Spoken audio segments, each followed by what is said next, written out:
성도님들과 교제를 나눈다고 하는 것은 참 즐겁고 복된 일이라고 여겨집니다. 저의 간증 이야기할 때 배경이나 어린 시절이나 그런 사연 이런 것들 얘기하려면 한두 끝도 없어가지고 그냥 지나갔는데 궁금해하시고 그거 좀 들었으면 좋겠다고 그런 의견이 있어서 조금 말씀을 드리겠습니다. 오늘은 그냥 풀이입니다. 풀이. 말씀을 준비하고 해서 할 그런 저기가 안 되고요. 시간도 없고 하여튼 그냥 힐링 하신다고 생각하고 간증 들으시고 그것도 좋은 거예요.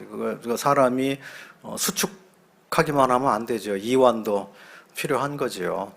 경직된 가운데서만 살 수도 없는 거잖아요.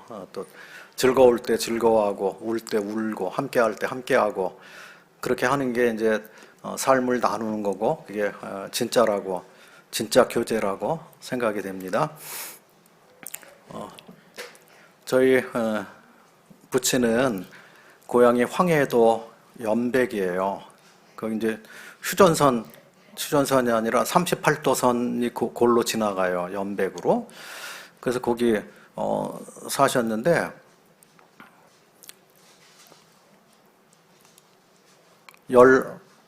19살 때 아마 결혼을 하신 것 같아요. 그래서 딸을 하나 낳는데 자기 부인이 죽었습니다. 딸을 하나 낳고 그래서 또 한 번 결혼했는데 또 두 번째 부인이 또 딸을 하나 끼쳐두고 죽었어요.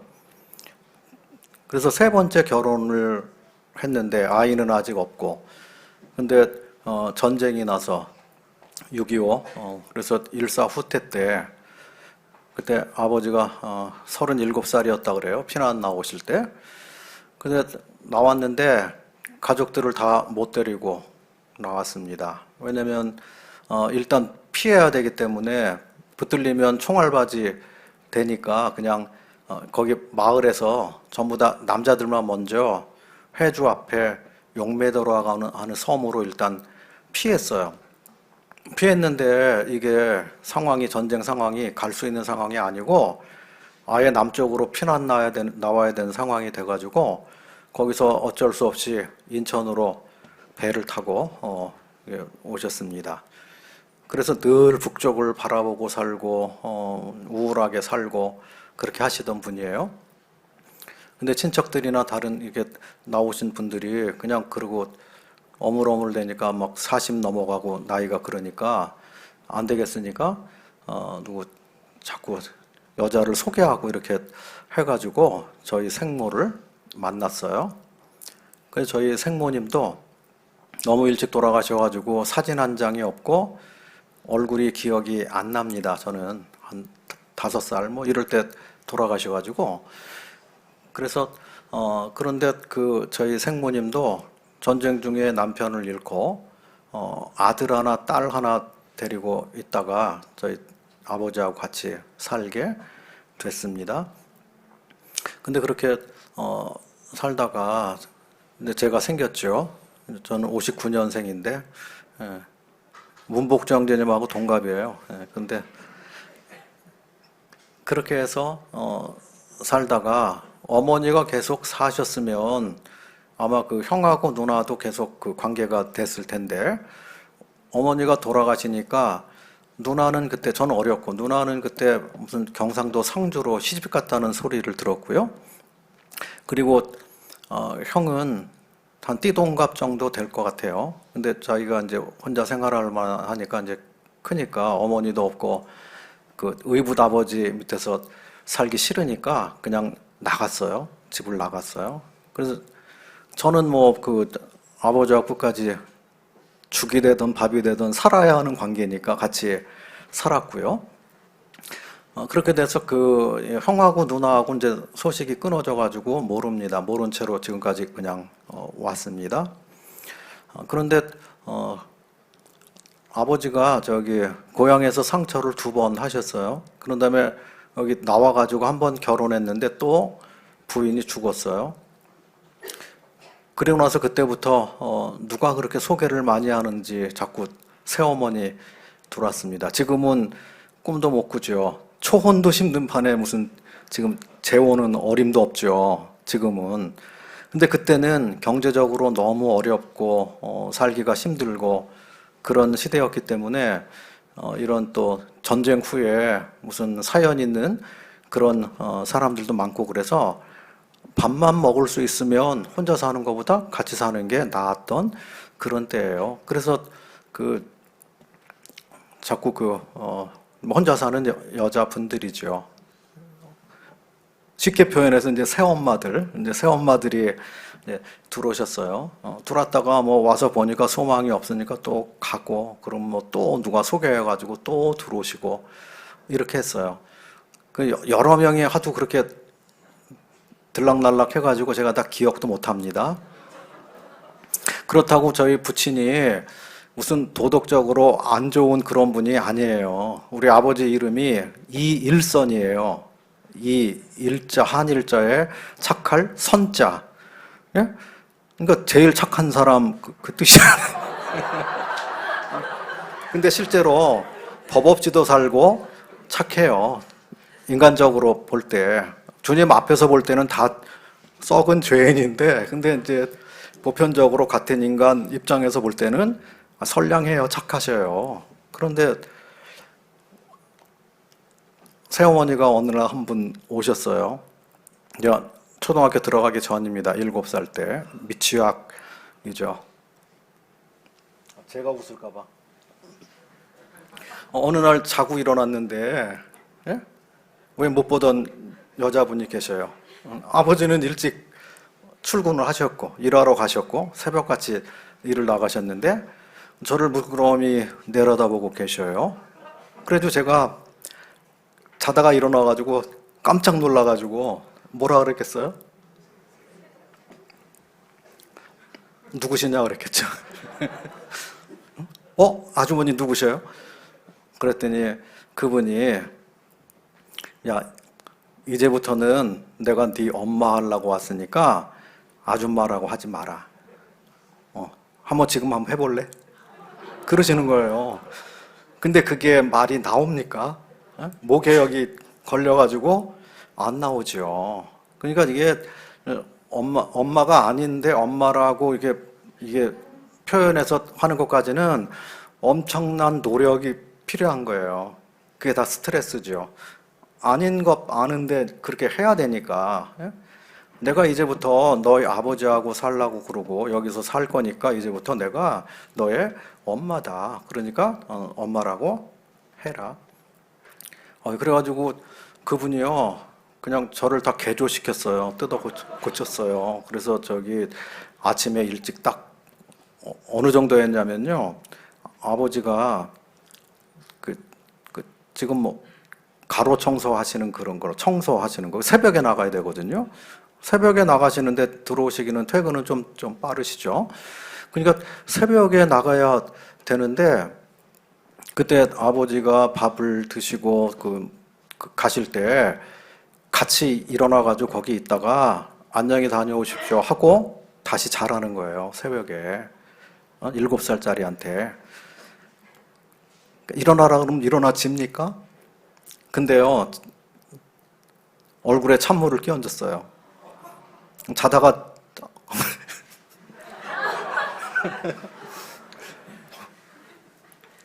차가워서 벌떡 깨죠.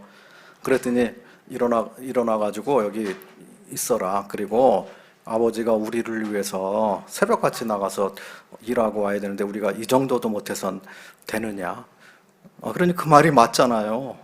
그러니까 이분이 참 훌륭한 분인가 보다. 이렇게 어린 나이에도 그렇게 돼서 이제 순종하는 삶이 시작이 된 거예요. 그래서 그 교육을 맨 처음부터 그렇게 시키고요. 그런 다음에 학교를 들어갔어요.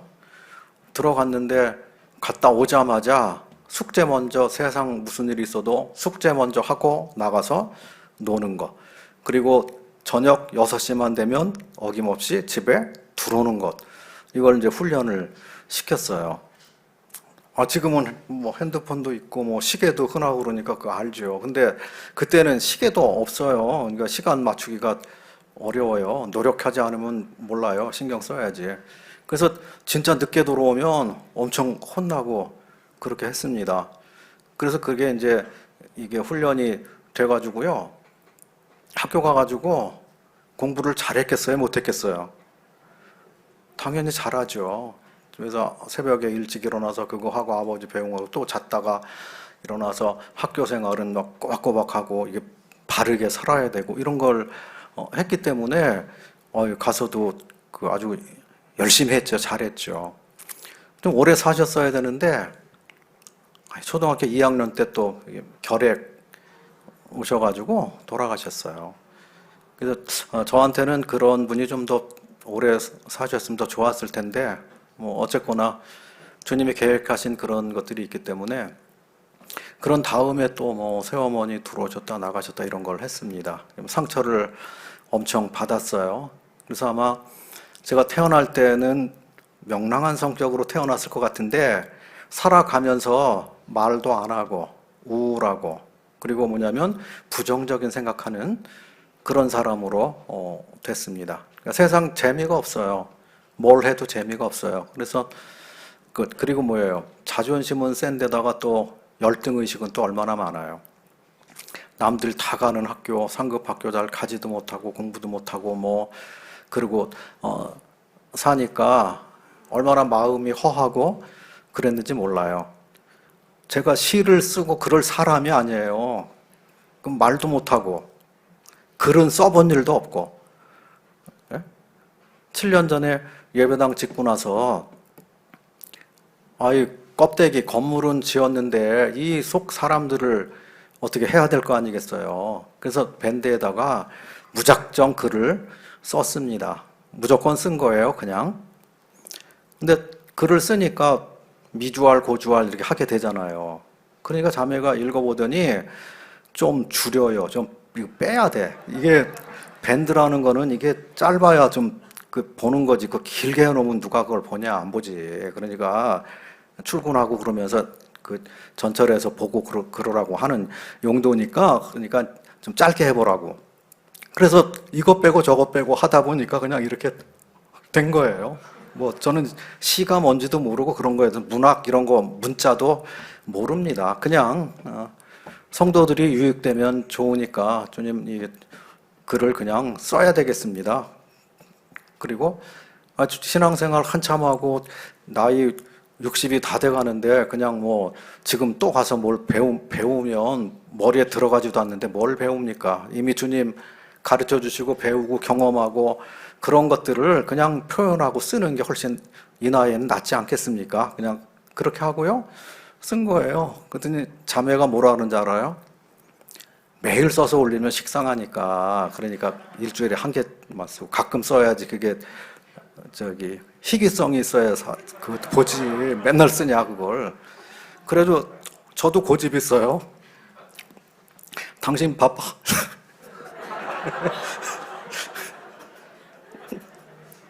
한 번만 먹냐고. 하루 먹고 안 먹냐고. 그래서 그냥 무조건 매일 쓴다고 이렇게 하다가 한 6, 7년 됐나 봐요. 이 글을 올리는 게. 이제 처음에는 진짜 일어나서 그걸 생으로 써야 되니까 막 새벽 3시에도 일어나고 막 그렇게 해가지고 글을 쓰는데 그게 갑자기 그냥 앉으면 바로 나오는 건 아니잖아요. 시간이 좀 필요하죠. 그리고 또 이건 자꾸 읽어보고 내가 묵상하면 묵상할수록 달라지잖아요. 뭐 고쳐야 되잖아요. 그러니까 오래 두고 쓰는 게 이게 좋은 거죠. 맞는 거죠. 근데 처음에는 그걸 하려고 진짜 막 새벽 3시에, 4시에도 일어나서 막 쓰고 그렇게 했습니다. 근데 지금은 이제 그렇게 안 해요. 그 전에 그 전날에 어디 올릴 것들 다 그냥 준비를 해놓고 이제 새벽에 그때 그건 이제 저하고 주님하고 약속한 시간이죠. 그때 그냥 일어나서 다 올리고 그렇게 하는데 지금도 가끔 쓰긴 하는데 옛날에 쓴 그런 것들이 많으니까 그때는 맨날 썼으니까 그래서 그런 것들을 갖다가 이제 여기저기 이제 합당하게 쓰기도 하고 또 그냥 뭐 옛날에 썼던 거 올리기도 하고 뭐 이런 식으로 그렇게 좀 편하게 저도 삽니다. 계속 그렇게 살다가 너무 힘들 것 같아가지고요. 그래서 그렇게 하는데 저희 그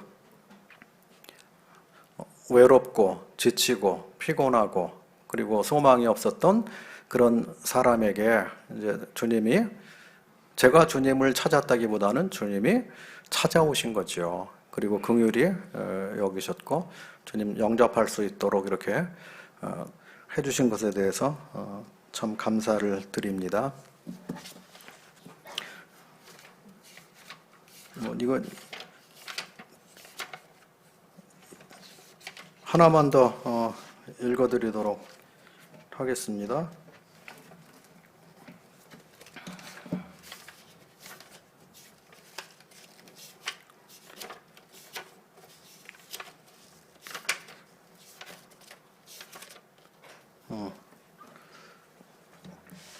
이건 제가 자매한테, 제 아내한테 쓴 겁니다. 더 부담 가지셔서도 형제님들이, 자매님들이 형제님 나에게도 하나 써줘요, 써줘요 그러지 마시고요. 예. 그 쓰려고 그러면 힘들어요. 사랑하는 아내에게 전도 집회에 초청되어 교회에 처음 간 날 교회에서 저녁을 차려주던 젊은 여인, 교회에서 처음 본 미래의 아내였네. 그때는 내게 어떤 변화가 올지 몰랐지만 주님께서 영생도 아내도 예비해 두셨구려. 내가 주를 영접하고 기쁘게 섬기던 중 교회 어른들이 결혼에 대해 교제하고 장로님의 주선으로 정식으로 만났구려. 그때 내가 당신께 한 말 아직 기억하오. 나는 주님이 부르시면 어디라도 갈 것이고 나와 살면 10중 8구 가난하게 살 터인데 가난해도 괜찮으면 만남을 지속하고 그렇지 않다면 오늘 한 번으로 끝냅시다. 그때 당신이 정색하고 대답하되 나는 이미 가난하게 살아봤고 앞으로도 가난은 두렵지 않아요. 분명하고 확고하게 나에게 대답했어. 당신의 대답 듣고 뛸 듯이 기뻐했고 그때 내가 그 한 가지로 충분하니 다른 것은 알 것도 따질 것도 없으니 우리 당장 결혼하자 말했지요. 주님과 성도들의 축복 속에 결혼하고 신혼의 즐거움이 채 가시기도 전에 주의 뜻을 따라서 연천으로 가자 했고 젖먹이를 들쳐업고 나를 따라 나섰지요. 고생을 고생이라 말하지 않고 궁핍을 궁핍이라 말하지 않으며 한 길만 쫓아서 지금까지 왔으니 돌아보니 기가 막힌 주님의 은혜였어. 27 앳되고 가녀린 모습이나 주님을 사랑하는 위대한 용사였고 교회의 주모라 스스로 자처하며 연약한 자 섬기며 그 자리 지켰으니 섬김의 열매통에 심히 기뻐하는구려. 내게 했던 약속을 지켜줘서 감사하고 가난을 불평하지 않아줘서 감사하고 성도들을 극진히 사랑해서 감사하고 말 없는 섬김으로 감동줘서 감사하오. 돌아보니 당신에게 감사밖에 없구려. 성도들이 당신을 좋아해서 감사하고 작은 일은 당신이 나를 이기지만 큰 일은 늘 내가 이기니 감사하고 믿음과 소망이 같으니 감사하고 둘이 하나 되어 섬기니 감사하오. 눈치 없고 어사 없고 매력 없고 재미없고 곰곰이 생각하니 연약한 것뿐일진데 결점 많은 나를 아껴줘서 감사하고 오랜 세월 내 곁에 있어줘서 감사하고 질투하는 사랑으로 사랑하니 감사하오. 나의 부족 채우시려 당신을 주셨으니 당신 도움 있어야 내가 온전해진다오. 젊을 때는 미숙하여 가르치려 했지만 이제는 안다오. 당신이 왜 소중한지 나에게 왜 당신이어야만 되는지 머리에 단풍 드니 철드는가 보. 주님을 사랑하는 당신을 사랑하며 교회를 사랑하는 당신을 사랑하며 진리를 사랑하는 당신을 사랑하오. 나는 말로 했고 당신은 손으로 했으니 나중에 나보다 당신 상급이 크겠고 주장하는 것보다 맞춰주는 것이 힘드니 나보다 주님께 칭찬이 클 거요. 젊음도 고움도 사라져가지만 천국의 소망은 날로 커져가는구려. 겉은 날로 후패하니 속은 날로 후패하나 속은 날로 새롭나니 우리의 남은 삶이 얼마일지 모르지만 변치 않는 주님의 사랑 안에서 당신에게 한 약속 지키기 원한다오. 내 사랑은 오직 당신 하나뿐이고 늙어 죽기까지 사랑하리 말했으니 그 약속 끝까지 지키기 원한다오. 말로 하기 멋쩍어 몇 자 적어 보냅니다.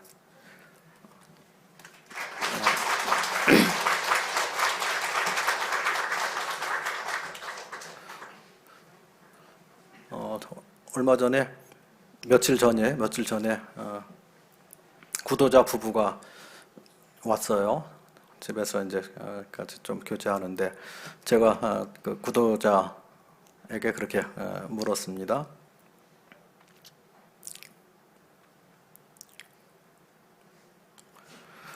혁명과 개혁이 뭐가 다르냐, 그 뜻을 아냐 하고 물어봤어요. 그랬더니 그 사람이 혁명은 뒤집어 엎는 거고 개혁은 그건 놔두고 같이 새롭게 하는 건 하는 건데 그걸 본질을 놔두고 새롭게 하는 것, 그렇게 대답을 하더라고요. 그래서 야, 그거 물어봐가지고 제대로 대답하는 사람 참 힘든데, 근데 제대로 대답을 하더라고요. 그래서 당신에게 뭐가 필요한 것 같냐고. 당신이 당연히 혁명이 필요한 거죠. 아담 안에 있었잖아요. 죄 가운데 있었잖아요. 그리고 소망 없이 사는 거죠. 이 땅에서 영원하지 않은 것을 추구하고 그걸 따라 사느라고 피곤하고 고생하고 막 그렇게 사는 중이에요. 수고하고 슬픈 그 무거운 짐을 지고 사는 거죠. 그래서 주님께서 이 땅에 오신 건데 아담 안에서 그리스도 안으로 옮겨주시려고 우리의 어두운 마음을 밝혀주시고 소경의 눈을 뜬 것처럼 해주시고 또 새 생명을 허락해 주시고 하늘의 기업을 얻도록 해주시고 우리의 가치관이 새로워져서 영원히 있을 것, 영원한 것, 우리 주님. 오늘 예배를 통해서 우리가 영광스러운 하나님 그리고 그리스도 안에 있는 즐거움 이런 것들을 바라보고 또 형제님들이 계속 그런 것들을 이렇게 어필하시고 묵상하시고 이제 그렇게 됐습니다.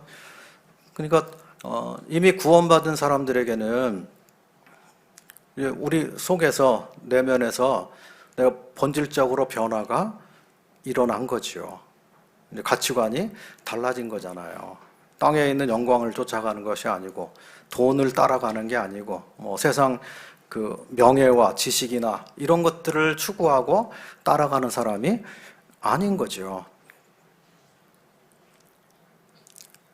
하늘나라 대사로 주님이 삼아주시고 빌립보서 3장 20절에는 우리에게 하늘의 시민권을 받은 사람이라고 말씀하시고 그리고 그 나라를 사모하고 주님 다시 오시기를 기다리고 그 영광의 얼굴로 변화될 그날을 꿈꾸고 소망하고 바라보고 그리고 주님을 어떻게 내가 기쁘시게 할 것인가, 이게 오늘 우리가 지금 살아내야 되는 주어진 과제라고 생각이 됩니다.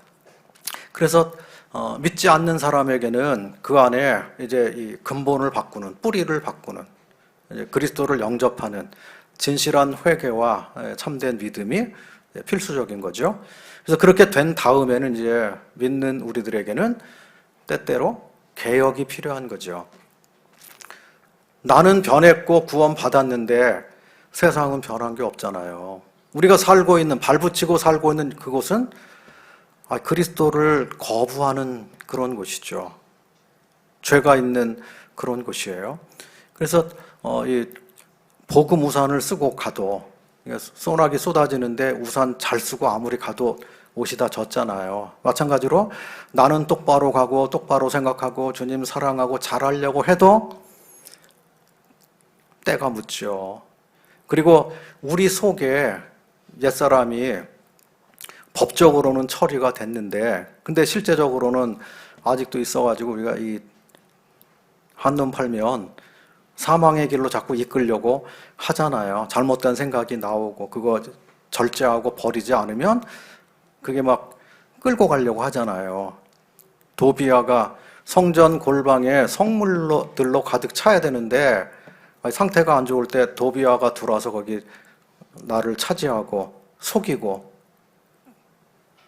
나를 사망의 길로 이끌어가고 그러는 거죠. 그 성도를 우울하게 만들고 자신감 없게 만들고 세상보다 작은 존재로 생각하고 그렇게 만든다고 하는 거예요. 그래서 주님을 힘있게 드러내고 그리고 주의 영광을 전파하는 그런 일에 소극적으로 만들게 되고 코로나로 인해서 많이 또 위축되고 그렇게 하잖아요. 뭐 툭하면 거리두기 몇 단계 발표 뭐 어떻게 해서 뭐 어떻게 해라 막 그러는데 예? 아유 우리 주님 믿고 일어서야 됩니다. 예, 능력으로 나가야 되지요. 하나님보다 더 큰 분이 없으시죠. 그래서 우리에게는 때때로 개혁이 필요한 거예요. 우리가 말씀을 듣고 주님 앞에 나가고 서로 교제하고 하는 게 뭐냐면 세상을 본받고 따라가는 게 아니라 주님께서 네가 새롭게 돼서 하나님의 뜻을 알고 그리고 표대를 향해서 나가야 되기 때문에 우리들에게 뭐 권면도 필요하고 교제도 필요하고 말씀 듣는 것도 필요한 거죠. 우리가 하나님 말씀 자꾸 보라고 하는 것은 그 하나님 말씀이 나의 영혼의 거울이 되어서 그 거울이 비춰지는 것을 보고 내가 뭐가 잘못됐구나, 뭘 고쳐야 되는구나, 내가 이렇게 해야 되는 거구나, 그걸 스스로 알도록 하시는 거죠. 그래서 거듭난 사람에겐 사실 뭐 누가 막 이래라 저래라 이거 해라 저렇게 해라 그렇게 할 필요가 사실은 없어요. 왜냐하면 내 안에 성령이 들어오셨고 내 양심이 회복이 됐고 그리고 주의 영광을 위해서 살고자 하는 그런 기본이 있는 거죠. 뿌리가 있는 거죠. 생명이 있는 거예요.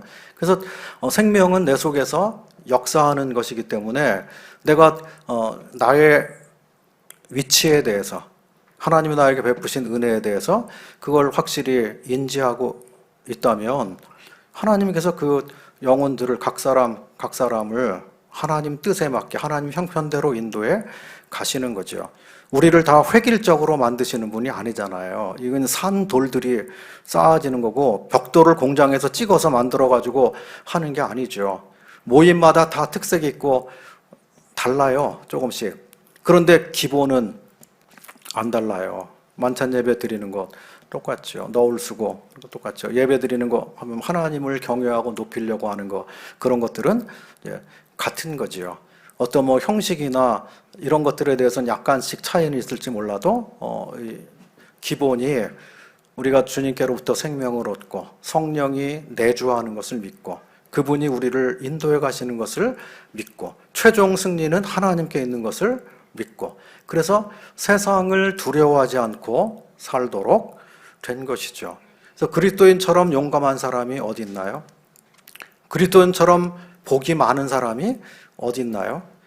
예수님 믿는 사람보다 더 행복한 사람이 어디 있나요? 하나님이 하신 그런 말씀들을 진짜로 지키고 이루어 드릴 수 있는 사람은 거듭난 사람 뿐입니다.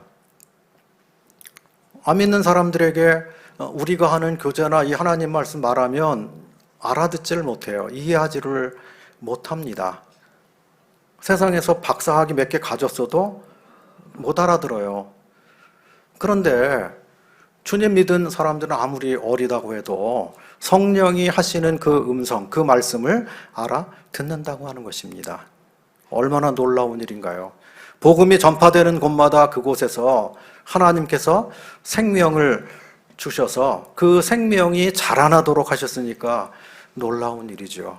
믿음이 점점 자라도록 해가시니까 놀라운 일입니다.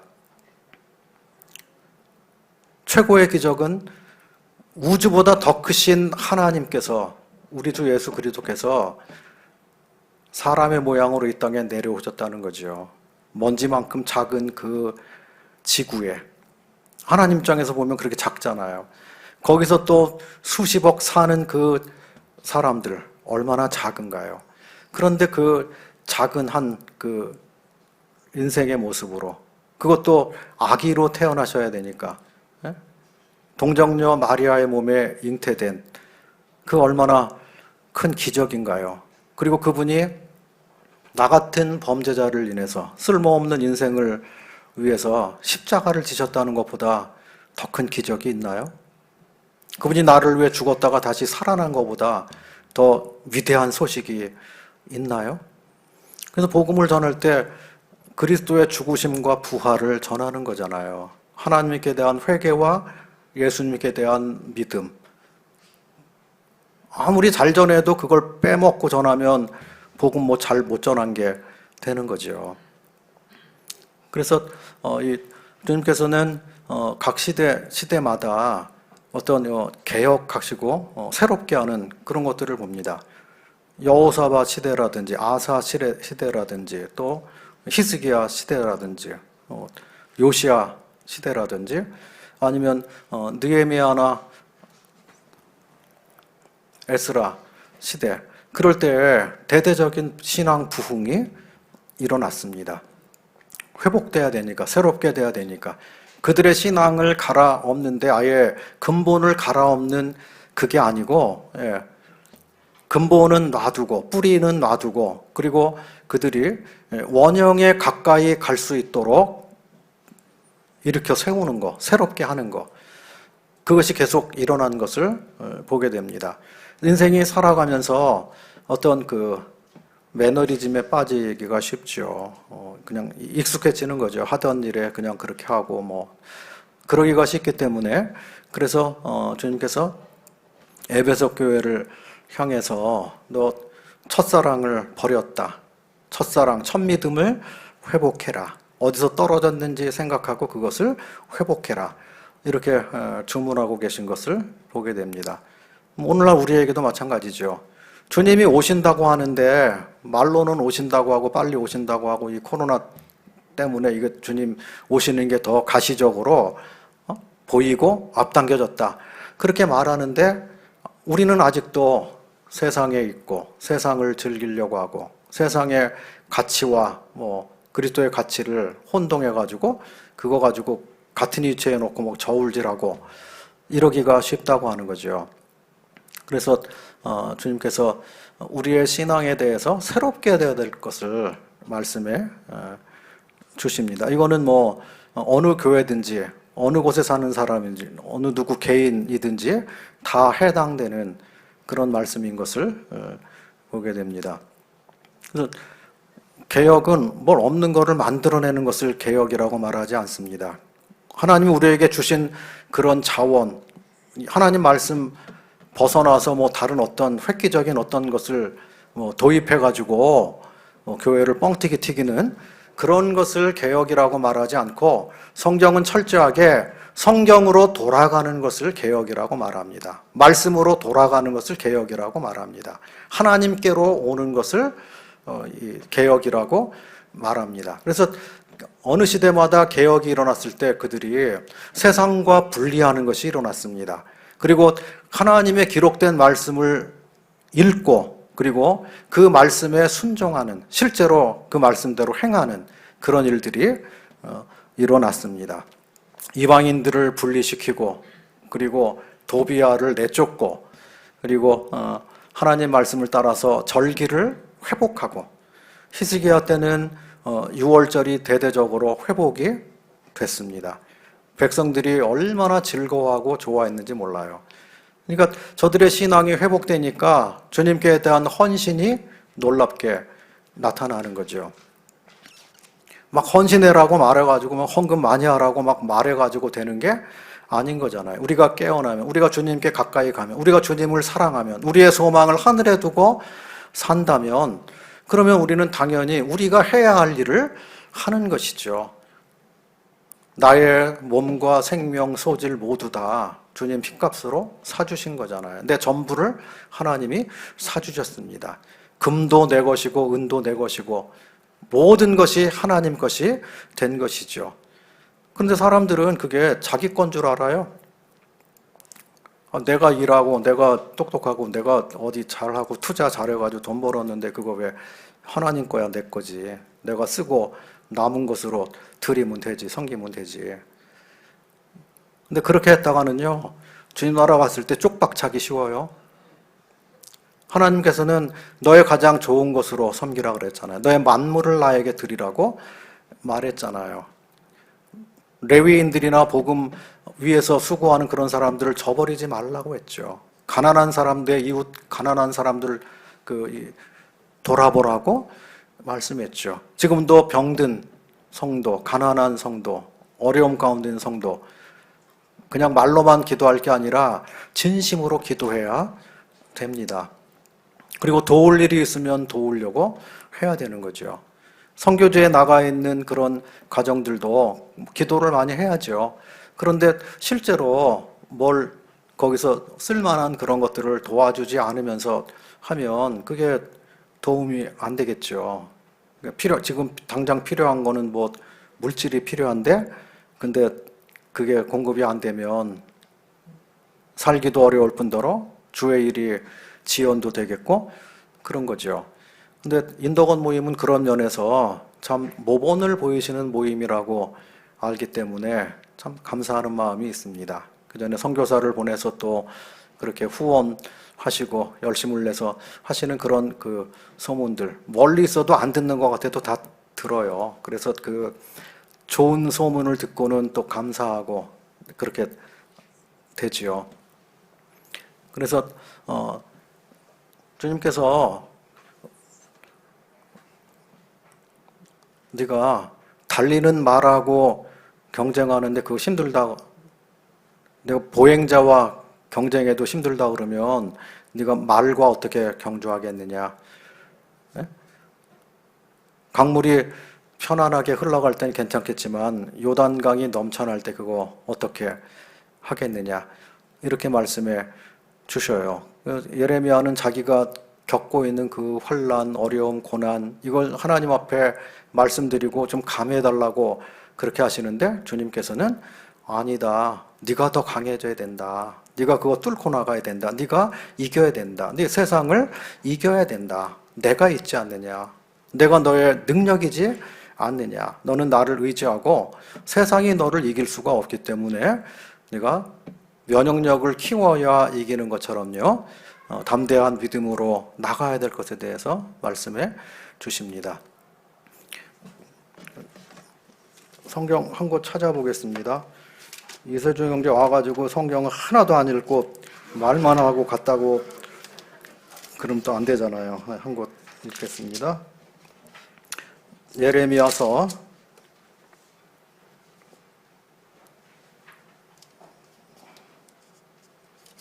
6장 16절입니다.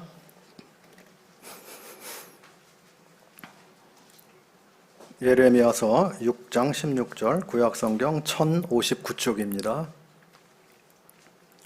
여호와께서 이같이 말씀하시되 너희는 길에 서서 보며 옛적 길 곧 선한 길이 어디인지 알아보고 그리로 행하라. 너희 심령이 평강을 얻으리라 하나 그들의 대답이 우리는 그리로 행치 않겠노라 하였으며, 하나님께서 예레미야를 선지자로 불렀습니다. 그리고 예레미야에게 강하고 담대하라고 하셨죠. 세상을 두려워하지 말고 내가 너에게 이른 말을 그들에게 말하라고 했습니다. 그리고 예레미야에게 뭐라 그랬냐면 너는 가서 파괴하고 파멸하고 뽑고 다 엎어뜨리고 그리고 건설하고 심으라, 그렇게 말했습니다. 그러니까 뭘 파괴하고 없애버려야 돼요? 하나님을 대적해서 잘못된 길로 간 그 모든 것들을 엎어뜨리고 이 뒤집어 엎는 걸 말하는 거죠. 우리가 구원받을 때 사실은 그런 일이 일어난 거예요. 그리스도께서 우리를 불러서 새 삶을 살도록 인도해 주신 거죠. 북쪽에서 끓는 가마가 준비돼서 이 범죄한 이스라엘 이제 심판이 임할 것에 대해서 말씀이 나옵니다. 내 백성이 두 가지 죄를 범했다고 말하죠. 에레미야서 2장에 생수의 근원되는 하나님을 버리고 그리고 물을 저축하지 못할 터진 웅덩이를 판 것, 내 백성이 범한 죄다. 그렇게 말합니다. 예레미야 3장에 말씀하시는데 배역한 이스라엘, 패역한 유다 그렇게 말씀합니다. 북왕국은 배역했다고 말해요. 교리적으로 빗나간 거죠. 잘못된 그런 거죠. 쉽게 표현하자면 교팍교회 같은 데예요. 아무리 잘하고 열심히 듣는다고 해도 교리가 빗나갔어요. 잘못된 거예요. 북왕국과 비슷한 모습입니다. 이거 밖으로 나가면 교파 사람들 열받아가지고 막 항의할지 모릅니다만 어쨌든 간에 제 분별이 그래요. 그러면 유다는 뭐예요? 다 가지고 있어요. 절기도 지키고 뭐도 지키고 선지자도 있고 뭐도 있고 성경대로 다 해요. 그런데 남왕국 유다를 향해서는 너희가 부패했다, 썩었다, 도덕적인 범죄를 말합니다. 그리고 4장에 가면 너희가 정결한 그 아내처럼 내게로 돌아와라 그렇게 권면을 합니다. 예레미야 5장에 가면 하나님의 심판이 선고가 됩니다. 제사장, 선지자, 백성들 다 타락했다고 말합니다. 소돔 성이 살 수 있었을 때 의인 10명이 없어서 망했잖아요. 근데 예루살렘 성 망하게 될 때는 의인이 1명이 없어서 망한다고 말합니다. 이게 얼마나 의미심장한 일입니까? 예? 인도권 교회를 하나님이 망하게 하시려고 해도 의인 1명이 있으면 망하지 않는다고 하는 거예요. 성 무너진 데를 막아서고 진짜 하나님 앞에 기도하고 부르짖고 하나님을 진짜로 사랑하고 섬기는 사람 한 사람 있으면 안 망하는 겁니다. 예루살렘이 그 한 사람이 의인 한 사람이 없어서 망했다고 말씀하십니다. 그리고 나서 6장에 가서 너희 옛길로 돌아와라. 어디로 돌아가는 거예요? 이 사람들에게는 모세오경으로 돌아오라고 하는 거예요. 거기 다 기록이 돼 있으니까 말씀을 잘 지키면 선지자 보낼 일이 없지요. 선지자가 와서 그렇게 이야기하는 거는 저들이 하나님을 떠났고 말씀을 버렸기 때문에 선지자를 통해서 또 돌아오라고 회개하라고 하는 거예요. 태평성대에는 선지자를 보낼 일이 없는 거죠. 그러면 신약시대에 살고 있는 우리는 어떠냐 하는 거예요. 마찬가지죠. 내게로 돌아오라고 동일하게 말씀하십니다.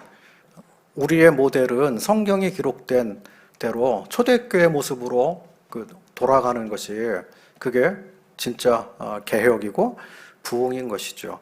그러니까 성경으로 돌아가는 걸 빼놓고 다른 걸 아무리 해도 소용이 없는 거죠.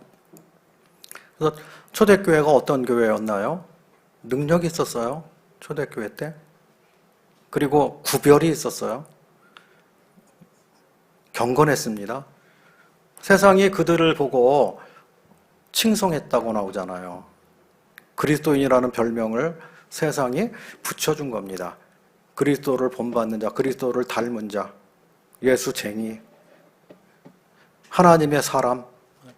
근데 오늘날 우리가 개인적으로 다 그렇게 경건하게 살아서 내 주변에서 켜서 비치는 빛이 되고 내가 일터에 있든지 학교에 있든지 가정에 있든지 어디 있든지 주변에 있는 안 믿는 사람이 그 사람 당신은 진실한 그리스도인이요. 보증수표 같은 사람이요. 일구연하지 않아. 거짓말을 안 해. 진실해. 그렇게 되면 주님이 영광을 받으시는 거죠. 근데 그렇게 못 되면은 예수님이 우리 때문에 욕먹게 됩니다. 오늘날은 예수님을 욕먹이고 다니는 사람이 너무나 많은 그런 시대입니다. 예수님께 진짜 영광을 돌리는 사람들이 많지 않은 그런 시대에 어려운 시대에 우리가 살고 있습니다. 초대교회는 어떤 교회예요? 사랑이 넘치는 교회였습니다. 형제사랑 빼면 할 게 없는 거잖아요. 자기 것을 자기 것으로 여기지도 않고, 그리고 그걸 가지고 주님께 내어놓고 주와 복음을 위해서 자유롭게 헌신할 수 있는. 그래서 저희가 진짜 주님께로부터 자유를 누리고 기쁨을 누리고 행복하게 살려면 옛날로 돌아가야 됩니다. 우리의 첫사랑을 회복해야 됩니다. 주님 한 분만으로 만족하다고 하는 그 고백, 그것을 계속 붙들고 가야만 됩니다. 그리고 주님이 나를 통해서 기뻐하시고 영광 받으실 그런 일들을 우리가 주님 따라가다 보면 그렇게 되죠. 지나간 일들 돌아보게 될 때 다 하나님의 은혜만 있는 거죠. 저 맨 처음부터 아시는 분 계셔요. 저기 조은지 자매님 엄마, 예? 이금숙 자매님. 맨 처음부터 거기 그 인천에 같이 섬겼습니다. 그런데 하여튼 이곳에 와서 만나 뵙게 돼서 참 반갑고요. 그리고 이은혜 자매 어릴 때 그때 주일학교 하고 그럴 때 있었고요. 그리고 그 어머니하고는 뭐 지금까지도 왕래하고 이렇게 친하게 지내고 이렇게 합니다. 근데 주님이 인도해 주셔서 또 이곳에서 이렇게 만나 뵙게 돼서 또 반가운 그런 마음이 있습니다. 그래서 주님이 말씀하신 대로 초대교회가 어떤 교회였는지를 생각하는 가운데 초대교회가 추구했던 것들, 그 뭐 네 가지밖에 안 했잖아요. 추구한 게 사도의 가르침을 받았죠. 하나님 말씀에 충실했어요. 그런 다음에 서로 교제했어요. 진실한 교제, 성도들 간에 하는 교제. 장작불을 아궁이에서 떼어가지고 이렇게 흩어놓으면 금방 꺼져버립니다. 근데 꺼졌던 그 장작을 같이 아궁이에 모아놓으면 활활 타오릅니다. 교회도 마찬가지예요. 뭐 요새 코로나 때문에 비대면 뭐 이상한 말이 생겼습니다. 그래서 뭐 그 불편하게 뭐 비대면 집회도 하고 막 그러는데 같이 모여야 돼요. 그리고 진짜 교제를 해야 됩니다. 왜냐면요, 보석은 보석으로만 가공이 돼요. 성도는 세상에 나가가지고 가공이 안 됩니다. 다른 어떤 것으로도 성도를 가르치거나 고치지 못해요. 그래서 뭐 부족한 것 같고 연약한 것 같고 뭐 다 막 왁자지껄 한 것 같고 막 그래도요, 성도들이 같이 모여서 부대끼고 같이 하게 될 때 보석은 보석으로 가공이 되기 때문에 내가 상처를 입기도 하지만 그걸 통해서 성숙하게 되는 거예요. 내가 한 단계 신앙이 올라가게 되는 거죠. 그래서 성도들이 교제한다는 건 이게 얼마나 훌륭한 일인지 모릅니다. 삶을 진짜로 나누는 거죠. 그게 진짜 교제잖아요. 아니, 다 가리고 좋은 것만 이렇게 말하면 뭐해요? 소용없죠. 근데 있는 그대로 같이 공유하고 나눌 수 있는 그게 진짜 교제인 거잖아요. 그래서 초대교회에 그런 삶을 나누는 진짜 교제, 살아있는 교제가 있었다는 거죠. 그 다음에 떡을 떼는 예배를 드렸습니다. 맨 처음에는 날마다 그렇게 했잖아요. 모일 때마다. 그런데 시간이 지난 다음에는 매주일 첫날, 지금 우리가 하는 대로 주일날이죠. 그때 정규적으로 모여서 우리가 떡을 떼려 하여 모였더니 하는 것처럼 이게 떡을 떼고 예배를 드렸습니다. 그래서 우리가 만찬 예배를 포기하면 신앙의 후퇴를 가져오게 됩니다. 그래서 이걸 끝까지 추구하고 지켜야 할 문제인 것을 보게 됩니다. 그 다음에 간절히 기도했다고 나옵니다. 뭐 개인적으로 물론 기도해야죠. 골방에서 기도해야죠. 그런데 같이 함께해서 힘을 합세해서 같이 기도하는 것. 오늘날 현대교회 제일 문제가 뭐냐면 기도를 많이 안 한다고 하는 거예요. 기도 집회가 축소 됐다고 하는 거죠. 성도들이 같이 모여서 간절히 기도하는 거, 그게 많이 줄어들었다고 하는 거죠. 그런데 기도가 능력이고 기도를 통해서 하나님이 일하시게 되는 그건데, 기도를 안 하게 되면 사람이 일어나서 자기 힘과 자기 지혜와 자기 능력으로 하게 되고 결과적으로는 좋지 않은 결과를 맞게 된다고 하는 것이죠. 우리가 부흥됐을 때도요, 아이러니하게도요, 우리 아이가 아파가지고 집중치료받고 중래산회하고 그럴 때,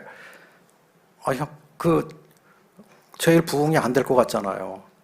저도 근심이 있죠. 그리고 어디 전도하러 가거나 그거 하지도 못해요. 교회 참석하고 하는 거면 겨우 하고 애 데리고 신경 쓰고 병원 다니고 거의 왔다 갔다 하고 그 시간을 많이 보냈습니다.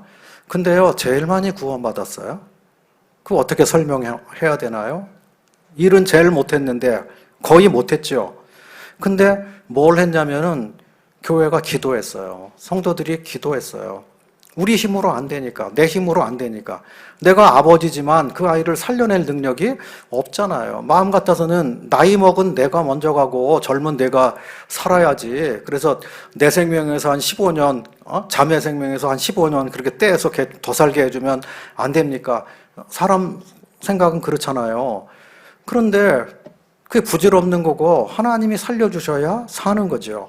그래서 성도들이 기도할 수밖에 없죠. 같이 기도했다고 하는 거예요. 근데 그때 주님이 인도하시고 역사해 주셔서 하나로 모이게 되고요. 마음이 하나로 되게 하고요. 근데 교회 문제가 없어지도록. 그러지 않으면 막 이런저런 문제 때문에 또 머리 아프고 막 그럴 텐데, 우리가 너무 어려움 가운데 있으니까 성도들이 야, 내가 당한 어려움은 어려움도 아니야. 그러고 해서 그냥 그런 게 불평하는 게 쏙 들어갔어요. 신앙의 성장이 온 거죠. 그리고 기도하고. 그래서 그때 3년 집중 치료할 때 제일 많이 침례를 제일 많이 했습니다. 7명, 6명, 11명. 그러나니까 교회가 좁아 보이더라고요. 예배당이. 그래서 그 아픈 기간에 예배당을 한번 옮겼어요. 43평짜리에 있다가 조금 늘려서 58평짜리로 옮겼습니다. 그러니까 이 하나님의 교회가 이게 하나님 거다, 이걸 배웠습니다. 시간이 많이 갔습니다. 끝내야 될 것 같습니다. 연천에 있을 때도 그 어려운 일 당한 적이 있었어요. 그때 이제 교회 어려움이 있고, 그때는 신앙이 아직 더 어리기도 했고요. 젊었을 때니까요. 그래서 처음에 가서 복음 전할 때마다 막 사람들이 구원받고 그렇게 돼서 한 30명 이렇게 막 모이니까 막 좋아가지고 조금 더 하면은, 노력하면 한 50명 되겠다 그러고 막 했는데, 교회 그때 어려움이 왔습니다. 그래서 하나님께서 그곳에 내가 들어가서 전도해서 구원받은 사람만 놔두고 나머지 분들, 딴 데서 이제 오셔서 섬겼던 분, 이런 분들, 그런 가정 다 원위치시켜서, 군인 가정은 제대해서 가게 하고 공무원은 또 다시 발령나서 가게 만들고 다 이렇게 해가지고요. 그리고 저하고 좀 이렇게 이렇게 약간 안 좋아가지고 갈등이 있었던 그런 가정도 이렇게 같이 안 섬기고 갈 수 있도록 이렇게 하시고, 그때 맥이 다 빠져가지고 9명 남고 이제 다 없어졌어요. 하나님이 이제 이렇게 정리를 하셨어요.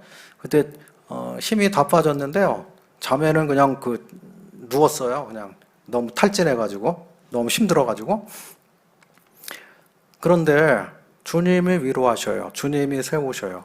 그 중에 남아있는 분 중에 어떤 분이, 우리도 도망갈 생각하고 갈 생각하고 은사가 아니면 이때쯤 접고 가는 게 맞지 않겠습니까? 주님께 그렇게 막 했는데, 다윗의 심정이 이해가 가요. 내가 날개가 있으면 어디 멀리 날아가서 사람들 없는 데 가서 숨고 싶은 그런 마음, 고통이 클 때 막 그렇게 됩니다. 도망치고 싶은 그런 마음도 있었어요. 근데 어떤 자매님이 낌새를 알아차리셨나 봐. 그래서 막 우시면서, 형제님 떠나면 안 돼요, 가면 안 돼, 우리 어떻게 해요, 어떻게 안 돼요, 그러고 막 우시는데, 그 생각은 이제 접었어요. 아, 나는 올 때는 내 마음대로 왔어도 갈 때는 내 마음대로 못 가는 거구나. 이게 내가 필요하다고 하는 분이 한 분이라도 있으면, 한 가정이라도 있으면 내가 이곳에 있어야 되는 거구나. 낳은 자식 버리고 가는 비정한 부모처럼 되면 안 되는 거잖아요. 그래서 내가 아니, 죽으나 사나 여기 있어야 되겠구나. 그리고 마음을 고쳐 먹었습니다. 그런데 주님 놀라우셔요. 자동차 가지고 운전하고 저기 성도들 뭐 때마다 태우고 다니고 하는 분들이 다 갔어요. 갔는데 근데 자동차에 있는 분들 다 붙이시더라니까요. 그냥 공백이 없이 그냥 하도록. 그래서 구원받아가지고 그렇게 해서 섬기게 하시고, 그리고 다시 또 열매를 맺을 수 있도록 이렇게 하시고, 또 지금까지 인도해 주셨는데, 그때도 배운 것이 교회는 사람의 것이 아니라 하나님의 것입니다. 하나님께서 인도하십니다. 옛날에 처음에는 떠난 분 이런 분들 섭섭한 마음 있고 막 그랬거든요. 근데 지금 지나고 나서 보니까 아니에요. 하나님 그렇게 하신 거예요. 섭섭할 일도 없는 거죠. 다 모든 것이 감사할 일인 거죠. 그래서 나를 행복의 길로 이끌어 주신 주님께 정말 감사합니다. 또 여러분들을 진짜 행복한 길로 이끌어내신 주님을 정말 찬양합니다. 이 땅에서 우리가 각자 다른 곳에서 섬기지만 하여튼 주님을 사랑하고 기록된 성경대로 모이고 따르고 행하고자 하는 그런 일을 이렇게 하시다가 주님이 공중에 오시면 같이 들려 올라가고, 또 그렇지 않고 개별적으로 먼저 불러간다고 해도 감사합니다고 하늘에 올라가고, 나중에 그곳에서 주님을 다 함께 모여 찬양하게 되기를 바라겠습니다. 김성회 자매님 이렇게 뵙게 돼서 참 감사합니다. 저는 교회 못 나오시고 되게 아프실 줄 알았는데 그래도 이렇게 모임에 나오신 모습 보고요, 또 웃는 모습을 보고요, 감사를 드렸습니다. 저도 매일은 안 하지만 하여튼 자매님 위해서 기도를 합니다. 주님이 응답해 주셔서 건강하게 되시기를 바라는 그런 마음이 있습니다. 감사합니다.